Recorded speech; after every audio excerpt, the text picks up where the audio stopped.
Cooking, cleaning, laundry, spending time with the kids, spending time with the husband, going to work, self-care.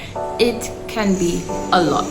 It can be very overwhelming, but I honestly believe, due to personal experience, that if we take the time to build systems, rhythms, and routines into our day, into our week, into our month, into our life, into our home, I honestly believe that we can manage everything and do it well without necessarily that feeling of overwhelm. Are there days when it's hard? Yes. Are there seasons that are harder than others? Yes. Are there days where it really is overwhelming? Yes. But I think for the most part, we really can take steps and take action to do things that allow us to enjoy being a working mom that is able to love our family, love our lives well. One of those systems that over the years I have slowly been cultivating is a Sunday reset. A Sunday reset seriously is one of the things that sets me up so well for the week, and when I don't do a Sunday reset, I honestly feel the difference and it makes my week feel so overwhelming. But whenever I get my Sunday reset done, it seriously paves the way for a much smoother week. What does that entail? A Sunday reset for me is taking the time out on a Sunday to prepare for the upcoming week. That's what it is for me. So on Sunday, I declare Sunday a day of rest where we don't do anything on a Sunday. We don't cook, we don't do laundry, we don't clean up the house. We just take that time to rest, to focus on the Lord, and to spend time as a family. Initially, that took a bit of a mindset change. For example, I grew up with the tradition of Sunday being a very big, elaborate family meal. And so switching from cooking a very sophisticated meal on a Sunday to having leftovers was very difficult for me. And I resisted it quite a bit. But I really wanted one day out of the week where I was able to rest. And one of the only ways I could do that was ensuring that Sunday, even if Sunday is supposed to be that day where you have the best food of the week, it was seriously stressing me out, especially because we go to church on a Sundays at 10 o'clock and we come back from church around 12 or 1, which means that I had to wake up earlier to be able to cook, and then preparing the girls to go to church as well as myself and my husband. It felt very stressful, very overwhelming. And so it was one of the things that I needed to get rid of to be able to enjoy and rest on a Sunday. I firmly believe that God created the world in 6 days and he chose to rest on the 7th day. He is the creator of the universe. He did not have to rest. He definitely does not need to rest, but he models that for us. And I believe that taking a day out of the week where you're able to rest is not just good for you physically, but it's also good for you spiritually, because as I have implemented this practice in my life, I've realized that I want to be in control. I want to use all of the time that I have to do what I need to do. But being able to take a step back, not doing any work at all on a Sunday, has made me realize that sometimes I rely on my own strength instead of just, relaxing and just saying, God, you've got this, you're in control, I can take today to rest and you will do the rest. So resting on a Sunday for me personally has been great. Physically as an opportunity to rest, spiritually as an opportunity to rest in the Lord, knowing that even if I'm not doing anything, he is going to take care of everything. And it's also been good for me mentally, because not only do I rest on Sunday, I don't do this perfectly, but I try to abstain from media use. So I don't watch YouTube videos, I don't go on Instagram. It's a day where there is just one channel, The Prospers. They release videos every Sunday, so that is my only exception. I watch their videos on a Sunday. Shout out to you guys, I love your videos. But that is pretty much the only video that I try to watch on a Sunday. But then apart from that, I use that day to do some reading. That's when I usually get a bulk of my reading done. I take some time to spend with the girls. We go to the beach. I've been trying to incorporate painting, but for some reason I forget. Maybe I need to put the paint set in a place where I can remember. I use that opportunity to bake, so I do donuts or cookies or brownies or whatever I feel like baking at the time, which is for me very relaxing.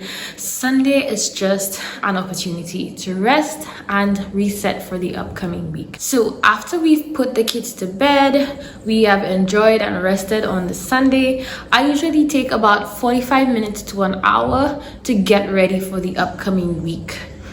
During that time, one of the first things that I try to do is to pray. So I pray for the upcoming week. I take a look at any of the activities that I have coming up, my work schedule, if the kids have any activities, or if we're doing any plans for the week. I take a look at that. I pray about it. I ask God to give us wisdom, to lead us, to guide us, to direct us for the upcoming week, to provide the strength for any of those activities, whether it be something that's emotionally draining or financially draining or physically draining. I ask Him to provide for us during that time, and I just place the upcoming week in God's hands. I also ask God for wisdom for the upcoming minutes that I'm using to plan and prepare for the week, that He would lead me and guide me, so that when I make my plans, it's not just me, but I have placed them in the hands of God. After I have done that, I like to take the next couple of minutes to take a look at our schedule. If you're new here, hi, welcome. Please subscribe if you enjoyed this type of video. My name is Linnell and I am a full-time general practitioner. My husband is also a full-time general practitioner, and we have 2 toddlers, a 1-year-old and a 2-year-old. So our schedules can be pretty compact. So I like to take a look at the upcoming week, look at the days that we're working, the days that we're free, and we try to plan accordingly. We plan any activities that we may have. So if, for example, I need to take one of the girls to a doctor's appointment or a dentist appointment, if my husband needs to get his hair cut, even the days that he wants to go play football. It sounds so simple, but these are the things that make such a big difference for us. Because, for example, I do a lot of night shifts. My husband likes to play football. That's his form of physical activity. I, however, like to take a nap just before I go to work at night. So in the event that I have a lot of patients, I'm a little bit rested before I actually go to the shift. So something like him going to play football, which sounds very simple, it needs to be coordinated so that we're both aware of what is going on and what our schedule is like. So those are the things that I include. I also include in the weekly plan my cleaning schedule, which is something that is very beneficial to me. I grew up using one day of the week to clean, usually a Saturday, but that was because my mom worked Monday to Friday. I, however, don't have that similar work schedule where I'm going to work every day, Monday, like 8 o'clock to 4 o'clock, 12-hour shifts, a lot of them at night, so I have the day free. However, I don't enjoy spending an entire day cleaning. I do not enjoy it. I much prefer doing a little bit every day. So one day it might be the kitchen, another day it might be the bathroom, another day it might be the bedrooms. So I schedule that in during the week as well. And I also schedule in laundry. So again, I grew up doing all of the laundry on one day, a Saturday. Again, I guess it's because my mom worked Monday to Friday, but I find it's a lot easier for me and my family if we just do one load of laundry every day. So one day it's sheets and towels, another day it's the kids' clothes, another day it's whites and darks, etc. But one day out of the week, a load of laundry is usually done. The hard part for us is actually putting the laundry away. But we do have a system in place where laundry is always done, an area in the house is always cleaned every single day of the week. So I plan that in on Sunday based on my work schedule. So for example, if I have a day shift, then I know that no cleaning or anything is going to be done, especially if my husband is also at work. And so I might have to do 2 areas in the house, one day of the week, etc. Another thing that I love doing that is a lifesaver for us is meal planning. But not only do I meal plan, I also plan when I'm going to cook the meals that I've planned for. Again, it's all based on my schedule and what makes life easier for me. So for example, If in the upcoming week I'm working on Wednesday, obviously lunch for Wednesday for myself as well as the kids and my husband needs to be prepared before that. So I would know, for example, that hey, maybe on Tuesday I need to cook for Wednesday. So having that forethought and actually knowing when I'm supposed to do specific things also helps. One of the other things that I have been doing recently that has really helped has been planning the snacks for the kids. I plan our snacks and that's really helpful, especially for my husband. Packing their school bags is not really one of his favorite things, so he likes that he can just look on the fridge and see, okay, he can put these snacks into their bags for lunch. So in addition to that, we mentioned planning for the cleaning, the laundry, our meals, as well as our schedule. The other thing that I do is content creation. So I create YouTube videos and YouTube shorts. So I usually also use Sunday to decide when am I going to film, when am I going to edit, and when am I going to do any other tasks that may be necessary for the content creation that I do. It sounds like a lot and it sounds very tedious, but I have truly noticed that the days where I sit down and plan all of those things, it makes the world of a difference. Does that mean that my week always goes as I have planned? No, lots of things happen and plans change, where that just shows you need to be flexible and you need to give your plans into the hands of God.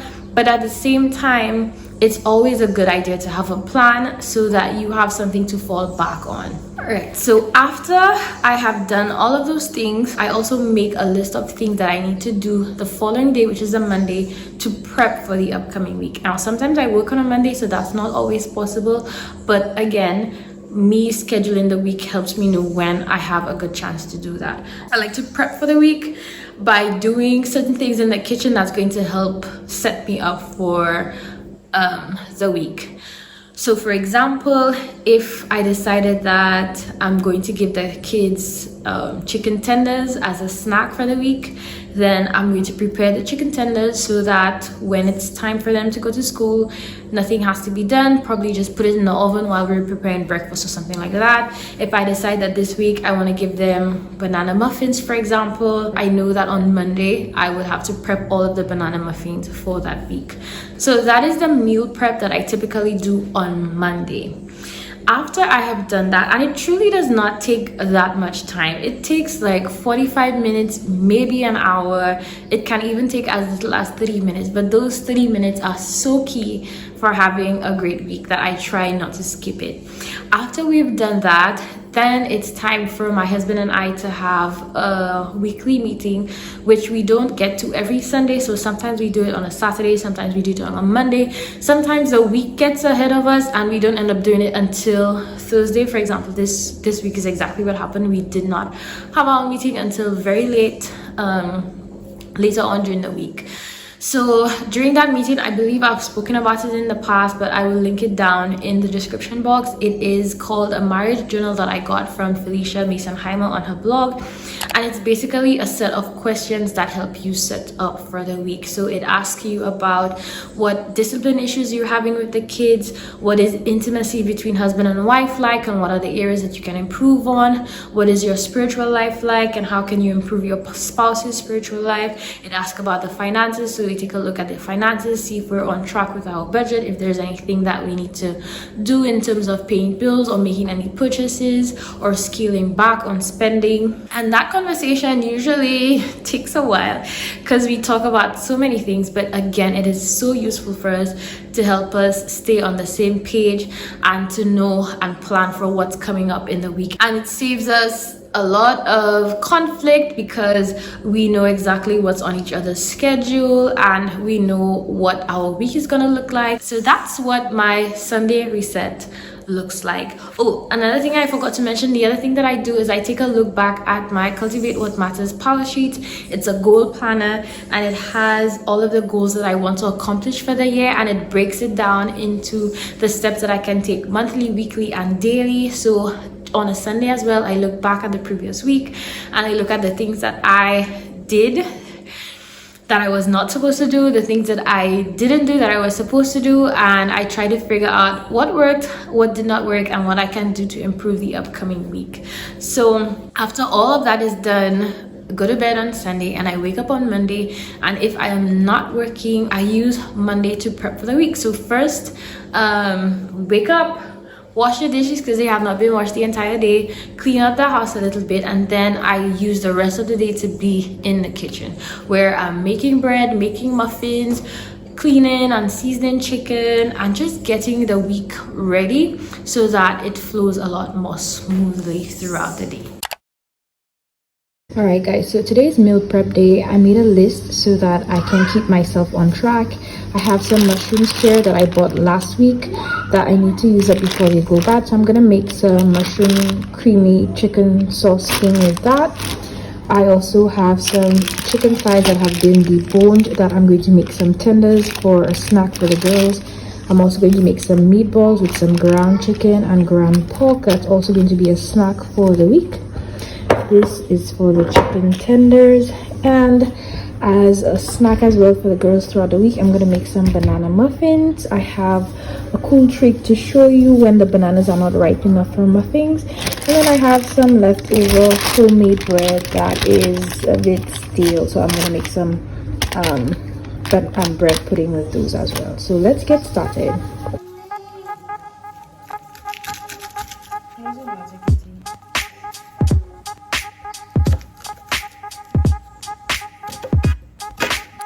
Okay, so we're gonna saute this for a quick minute, and then these are for the meatballs. Trust me, they make the biggest difference. Just gonna make that in here.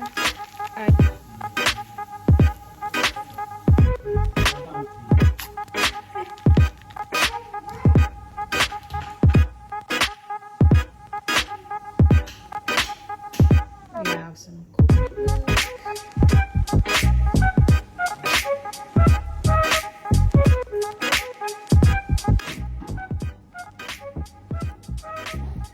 meatballs are done. I'm gonna have them cool down and later transfer them to a Ziploc bag and put them in the freezer. Okay, next up are the chicken tenders. These are thighs that have been cleaned, seasoned, and deboned. So I'm going to cut them into smaller strips, and I'm going to make a mixture of flour and some seasoning here. Here I'm gonna have some breadcrumbs, and here I'm gonna have egg and coconut milk mixture. You can use normal milk. I just use coconut milk because that's what I have right now, and I think it adds an extra depth of flavor.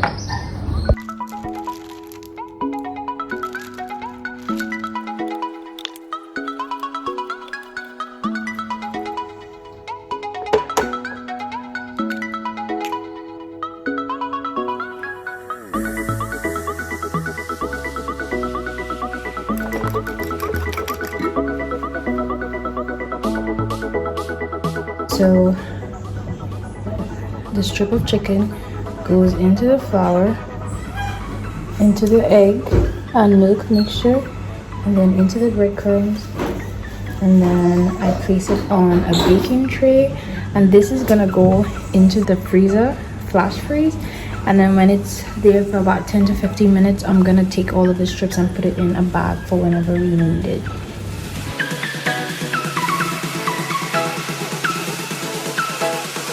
Alright, so moving right along, we're going to do the creamy mushroom chicken. I have in my Instant Pot some oil on the saute section, and I'm just going to brown the chicken.